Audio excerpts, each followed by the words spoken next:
Welcome to AM Best Audio. We're here in Monte Carlo for the Rendez-Vous de Septembre. For AM Best TV, I'm Richard Banks. And I'm joined now by Charles Mathias, Group Deputy Chairman at Fidelis Partnership. Charles, it's great to see you again. Welcome. Great to see you too. Thank you for asking me. So, Fidelis celebrates its 10-year anniversary this year. Yep. But it's not resting on its laurels. I can't imagine that would ever be the case. But what can we expect to see in the immediate future?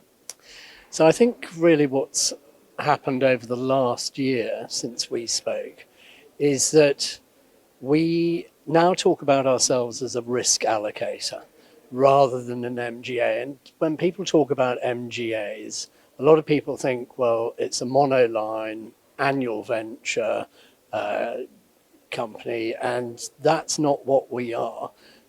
First and foremost, we write nearly 140 lines of business now. So we're a very, very diversified company. Second of all, whilst the Fidelis Insurance Holdings, the Fidelis Insurance Group, remains our core partner, our sister company, they have right of first refusal over everything we do. We did start our Lloyd Syndicate with Lloyd's names, with the Hamden agency last year, and that's been a great success. The original target for gross written premium for the syndicate for this year was 550 million. That's actually gone up to 740 million, and we think we'll be around $1 billion next year. So great growth there. And that means that with different capacity partners, we're able to allocate parts of very often the same risk to different risk appetites. And so that really has been a big change for us over the course of the last year. It's been very well received by brokers and clients, and there are different niches that one appetite is more attuned to than another. And so we definitely see that as somewhere that will keep growing. We're in discussions with another capacity provider at the moment about an opportunity to build another vehicle with them, which would again add to it. And the great attraction for our existing partners is, as we add capacity, as I say, with slight nuances around risk appetite, it helps us take on more of a risk. And the more of a risk that we can take on, the more it cements our position as a leader.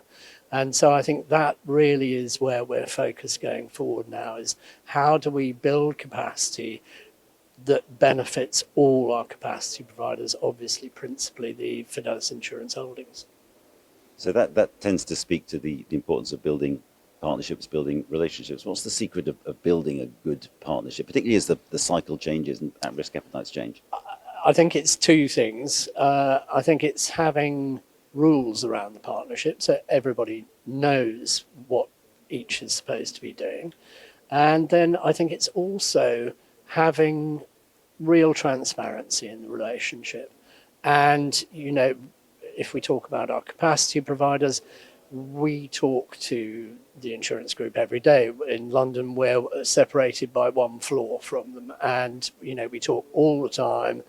We ask them questions, they ask us questions, and we're very, very happy to do that. With our Lloyd's names, we're constantly exchanging information with them, and Hamden and Astor, who are our managing agent, have been great partners there too. And then I think our incubator, Pine Walk, which is the home for our sub-MGAs, has been a really, really good partnership. And again, it's all based around transparency. And we talk all the time. We have this great meeting every Tuesday in our boardroom in London. In fact, we're going to have to extend the boardroom table because it's not big enough anymore. But we have all our heads of lines of business and senior underwriters from the Fidelis Partnership. But we also have the CEOs and senior underwriters from all our Pine Walk cells in the room. And we go round the room, we talk about what each of us is doing.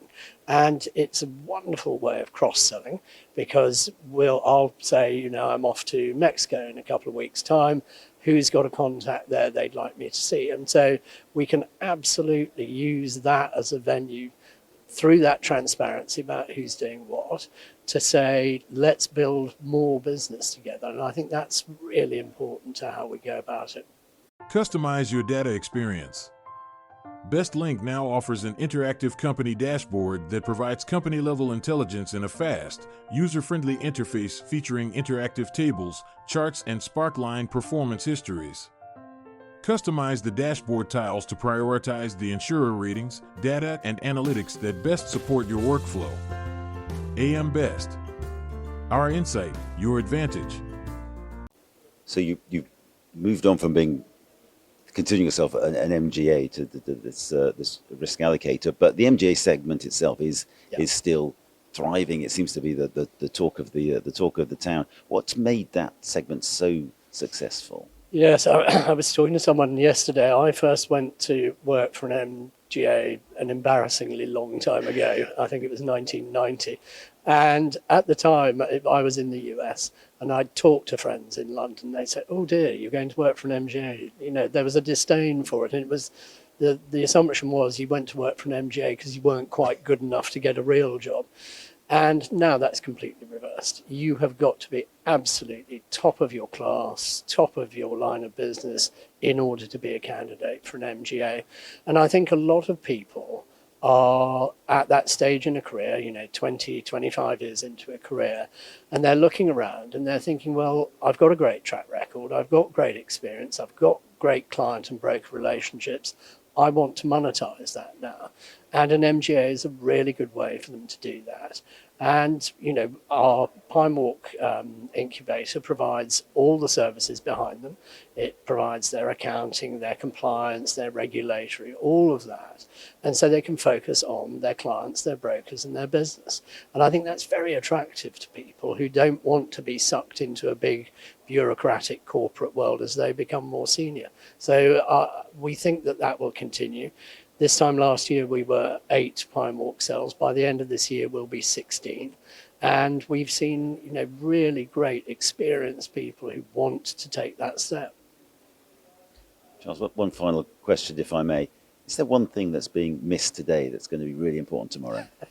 Well, if it's being missed, I'm no genius, so I've probably missed it too. I suppose the thing that we are thinking more about than we were is just how trade relationships and economic relationships and the changes in those are going to affect our business. And I think there are a lot of people who are throwing up their hands up in the air about what's happening with America and their tariffs. But when we look at our business, and we're very focused, as you know, on what we call BRICS Plus, of trying to build business outside of North America, Western Europe, Japan, Australasia. And we're doing a huge amount of traveling to support that. We were talking with a major client from Saudi Arabia last night. And as we look at what's happening in the world, we see a lot of opportunity, and it will disrupt trade relationships. But you look at the summit in China last week, 27 nations who account for a really significant slice of global GDP, talking about how they can do more together. They're all developing their insurance industries, and we're very keen to be a part of that. So we see it as opportunity more than threat, I think. Charles, it's always a great pleasure to talk to you. Thank you very much indeed for your time. Likewise, thank you, Richard. For AM Best TV, I'm Richard Banks.